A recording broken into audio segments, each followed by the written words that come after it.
What's up, everyone? My name's Ken. I'm going to go over the fantasy football week 2 pickups slash holds this time around because we're going to have to do holds. There's not a lot of running backs out there yet on the waiver wire in 12-team leagues. So I'm going to also include a couple of holds just to give me something more to talk about. So I'm just a dude, like all of you. I'm a dude that plays fantasy football. I'm a pretty big fan of the football world. I love the game of football, and for that reason, I play a lot of fantasy because I like football. So it's really not that hard to. I don't think it's that hard to be good at fantasy football. I'm not saying I'm the best, but I think I'm at least decent. I don't think it's that hard to be decent if you love football and you follow the sport and the game at all in the NFL. Then you're gonna know just by your eyes, um, and a little bit of reading is all it takes. So here we go. Obvious. I'm not going to go too far into the obvious pickups. What good is that? There's like 1,000 other videos out there about that. So I'm just going to skip over that stuff mostly. I'll mention it real quick. Elijah Mitchell, obviously, if you need running back help and you're ready to make a cut already. Now, mind you, it was, it was about next week, I guess, that people were cutting around week 2, or even now, people were cutting Justin Jefferson last year already, who then went on to have a just fantastic year. So just keep that in mind. Personally, I have not cut anyone from my roster yet. I've been tempted to, and I haven't pulled the trigger.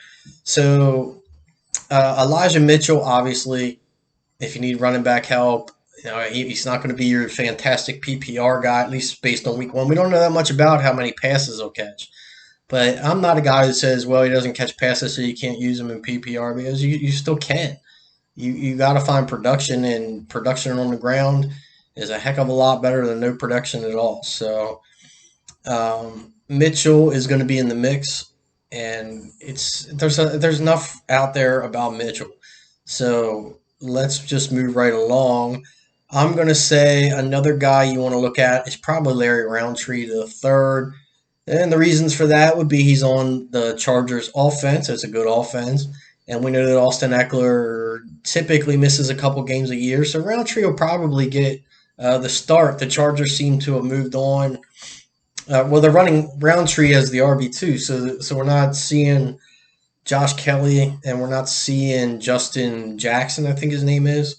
I've been on a Justin Jackson train for a while now, but he got hurt and got hurt and got hurt, and now he seems to have shuffled his way to the more RB3 role, which is not really much in this Chargers offense, if anything at all. So your real value is Eckler, and then you're only going to have one other guy that may have value. I'm not talking about standalone, but obviously, if Roundtree gets in there, I think he'll be the first crack to replace Eckler. So that's a guy I would want to look at. Another guy, and this is strictly because he's a former first round pick, and he's the backup to Darrell Henderson, who's on the Rams and is also a good offense. You got to play good offenses for the most part. It's hard to play guys that are on a bad offense with consistency.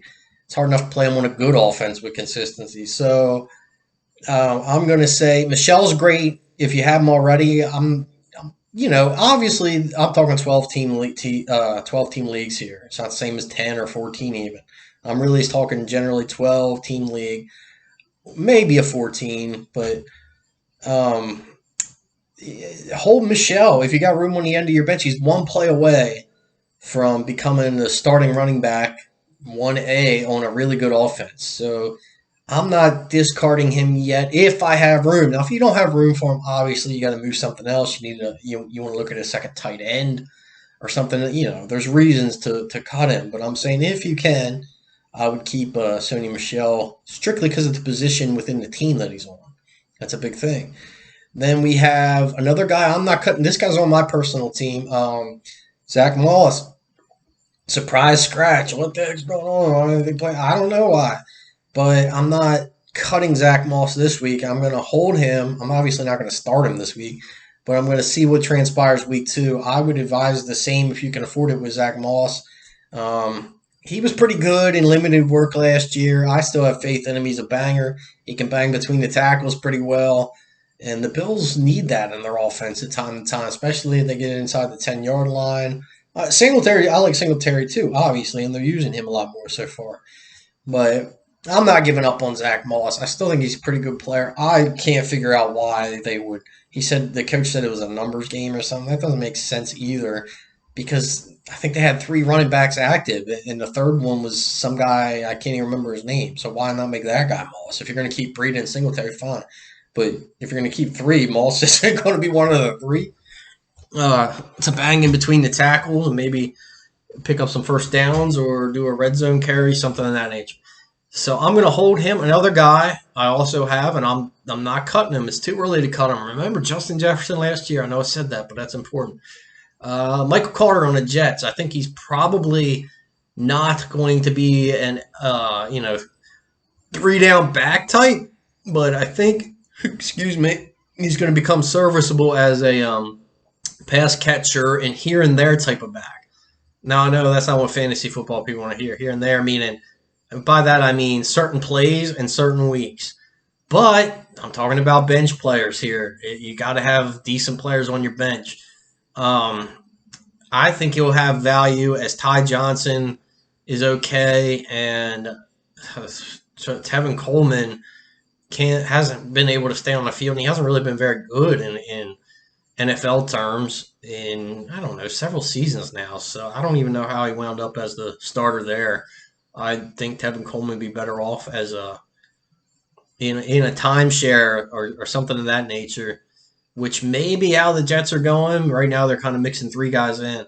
We got to start here. Here's a big point I want to make. We got to stop being afraid of timeshares and even committees, because that's what the NFL is now. There's not all these podcasts I see, and they're like, well, he's not going to be the bell cow. I'm like, yeah, of course he's not going to be the bell cow. There ain't nobody running the bell cow except for a couple of teams, and you're going to see, so that's because they have absolute studs, and you're going to see as soon as they start wearing out, if the coach has any sense, they're going to start needing a spell back too. A spell back is a good idea. I mean, you at least bring in somebody to spell your other guy and give him a breather.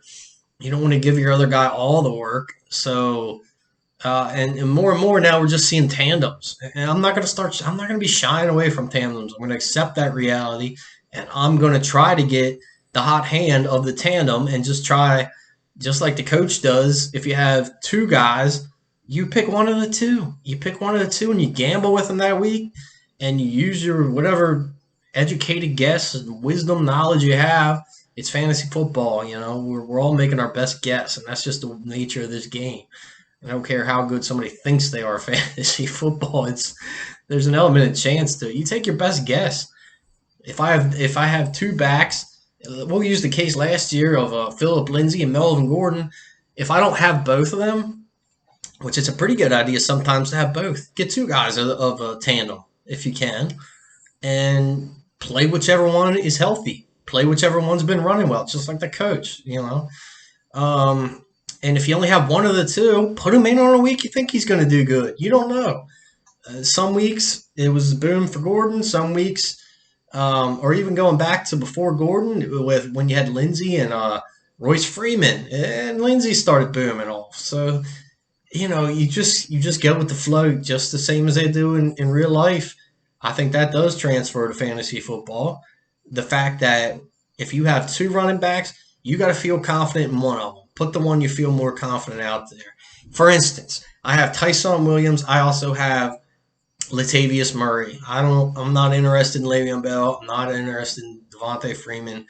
It's just the NFL it's not the type of league these days where these recycled or backs that were good in the past generally aren't coming back. Can name an instance, where they're coming back and then really being fantasy relevant again.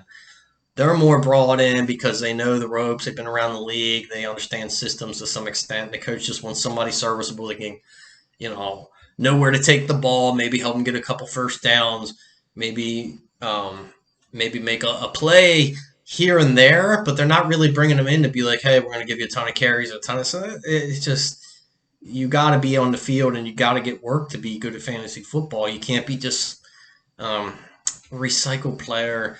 The NFL's looking to new, fresh guys, and they're looking at guys that have recently been active.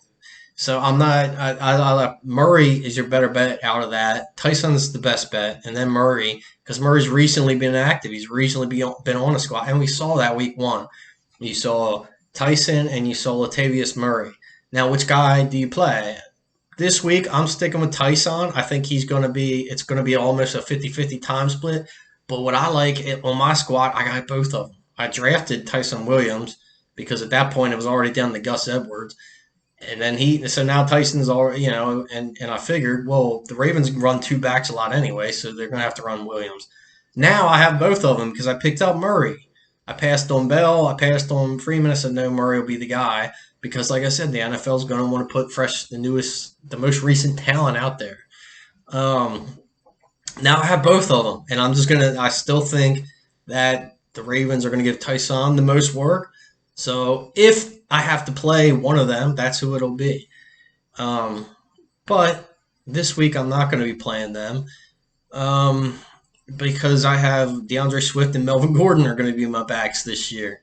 Yes, I have a receiver-heavy team with Patrick Mahomes on it, so my backs are a little, they're not the ideal backs that I wanted to come out of the draft with. I got sniped, but there's another tandem situation. If you have Javonte Williams, Melvin Gordon, I like both of those. If you have both of them, that's great because then you can just play whichever one's healthy, whichever one's hot. And last week, Melvin Gordon was hot, but I'm not by any means. There's another guy I'm not dropping. Not that a lot of people will, but Trey Sermon, Javonte Williams, don't drop those guys. Don't drop Zach Moss. I think there's a lot of panic drops.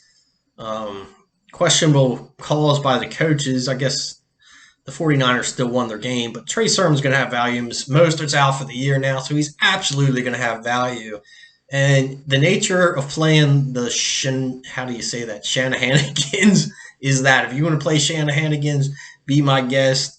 I'm not even saying you shouldn't, but you're going to have to deal with rotating running backs because it's what they've done the entire time he's been there. They rotate guys in and out of running back. So keep Sermon. Obviously, Elijah Mitchell's going to be a guy to get on the waiver wire. Another guy I want to hold is Michael Carter. The reason I want to hold Michael Carter is he is going to still have the work now and again. He might be a guy that can catch one pass and go 40 yards. That's pretty good in any league I've ever been in. You get a 40-yard score, you're thankful for that week. There's 6, 7, 8, 9, 10 points, 11 if you're PPR. I'm pretty much aiming for my guys to get 10 points and up. I'm trying to get them above 10. And I got to be happy at that point. I can't expect them to go 20, 30. That's all boom, boom, boom. Yeah, that's what you want, but you're not going to get that from every player. You're trying to get that out of maybe one or two guys. On the rest, you want 10, 12, 14. It's called serviceable. So you got two other backs there, but I think Michael Carter is probably the best. He's definitely the youngest, and like I just said, fresh talent is a talent they're putting out there. They don't want running backs with a lot of tread on the tires. Michael Carter is going to be a guy. You start him in your flex one week. You find the right week. That's going to be hard to do. You wait until one of them falls out of favor or one of them gets injured, and you find the right matchup. And it's not this week, but as Zach Wilson matures as well, Michael Carter I think is going to be a guy. He should be able to make a play here and there. I like those guys. You can give me a little something here and there. I like you on my bench. Sony Michel is one play away from being the starter on the Rams offense. I would have to look at him simply because of the offense. Offensive context is a big deal. If you're on a good offense in the NFL, you're a lot better in fantasy than a bad one. That's just the way it is. And Tony Jones Jr., similar thing. He's one play away. He also got work last week. Yeah, it was garbage time a little bit. But Tony Jones seems like a serviceable back, especially if, I think he only caught like one pass, but I think he can catch passes. I just think it hasn't really transpired because we're only 1 week in. But if you think back to Latavius Murray and Alvin Kamara, the Saints utilized their second back anyway, and somebody's going to get that work, and that's going to be Tony Jones. Again, these are not must starts. These are guys, I'm talking about filling out bench depth in a scarce running back league right now. And let me See, let me look at my notes. I did take a few notes. Make sure I didn't forget anybody. And it looks like Larry Roundtree would be the other one because he's behind Austin Eckler, and Eckler has, he gets hurt.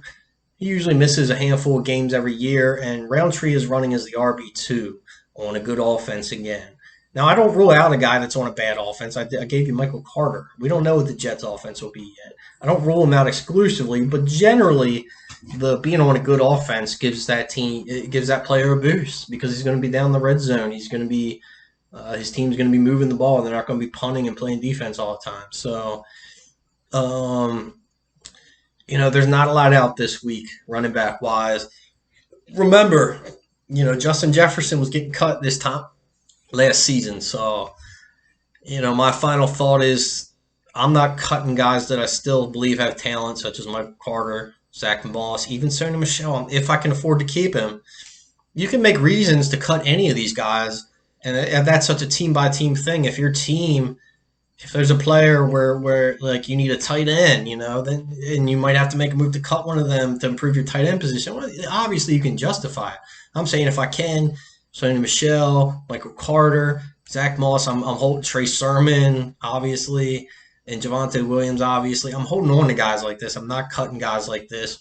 I'm still counting on them getting work this season, and then in certain cases, being part of that tandem, that timeshare back is okay by me because that's the way the NFL is going, and you're going to have to learn. We are going to have to learn how to just play the hot hand and make educated guesses about who we think, who we want to start. You got to take a chance. The days of the guaranteed running back bell cow are about seeming to be over. So I can't be like, well, he's not going to get 20 carries this week. I don't know, oh gosh. And that's how people get. I've been that way. Oh, I can't play him. Who am I going to? Nope. I'm going to say, well, he might get 10 carries, and I'm going to bank he takes one to the house. I'm going to bank he scores on a touchdown, or I'm going to bank that maybe he just has, even if he don't score, maybe he'll just have 65 yards and he'll catch 3 passes for 20 yards. There's 8 points, So, yeah, it's not great. And like I said, I like to try to get over 10, but 8 is still a heck of a lot better than 2 or 1, So sometimes you just got to be okay with that. And if you're in a close battle, you might be able to get the 8 or the 9 points. Say your guy got 90 total yards, and your other guy, you were matched up against a 3. So you still got 9-3. It's what they call a serviceable player. And this is usually in your flex spot. You just want something serviceable. You can't rely on your team to boom, boom, boom. Not in a 12-team league. It's really hard to get, Like last week, I won, and I finished with the total highest points. And a big chunk of that was Patrick Mahomes and Amari Cooper. I had Melvin Gordon. I had DeAndre Swift. I had Justin Jefferson, DK Metcalf, So, like I said, I'm a receiver-heavy team. My tight end was Pat Freiermuth. So I didn't do well there, but I'm really going to watch him and see what happens. But my point was, yes, the top half of my team got all the points, and the other guys just filled in serviceably. Freiermuth only had like 25 receiving yards, but it was still more than enough. We're going to play that tight end streamer game is what I'm currently going to do. And I'm going to hold people that I think might have value down the line. Now that's in the tight end discussion, but if I do another video, maybe I'll do the tight end. All right, fantasy football is what it is. We all roll the dice. We all just hope for the best, and we all use a little bit of knowledge as we mix that stew together and see who wins in the end. I don't know. Have fun playing. It's a fun game. Peace.